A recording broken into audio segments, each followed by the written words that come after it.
మంచినీళ్ళు తాగొస్తానమ్మా.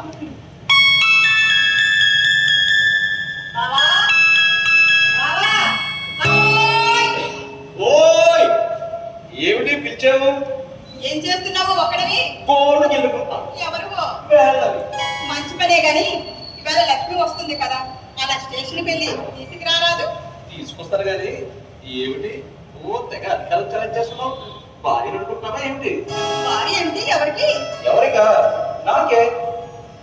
ఎప్పుడు? మన పెళ్ళైన తర్వాత. ఆహా, చేసుకోలేమను పాప. అయినా నిన్నెవరు చేసుకుంటారు? ఎవరు చెప్పారు? ఎవరా? ఏంటి బాబు చూస్తాను.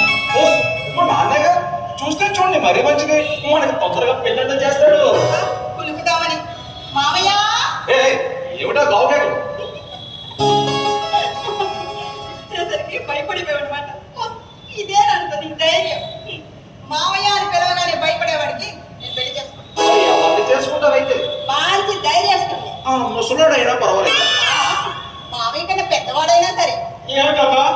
ఏమిటి మావయ్య అంటున్నావేంటి? మరి ఏం లేదురా, మన ఇద్దరిలో ఎవరు ధైర్యస్తున్నావా అని. ధైర్యం విషయం చెప్పాల్సి వస్తే నేనేంరా, అందులో చాలా యోగ్యతా పత్రాలు ఉన్నాయి. 60 ఏళ్ళవాడు 6 ఏళ్ళవాడు ఒకటేనంట.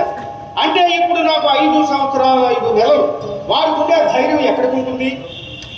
5 ఏళ్ల పురాణం ఇచ్చి ఎర్రటి నిప్పుబొగ్గులు చూపించి ఇది మిఠాయి అంటే కటుక్కుని నోట్లో వేసుకుంటారు. నేను కూడా అంతేరా. ఇప్పుడు చెప్పు, ఎవరు ధైర్యస్తున్నారు?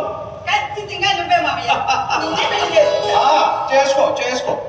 చేసుకుంటాను. ఎంతమంది ఈ ప్రపంచంలో మామయ్యని పెళ్లి చేసుకోవటం లేదు? పైగా నా చెప్పు చేతుల్లో ఉంటాడు. చిన్న పిల్లలు చెప్పినట్టు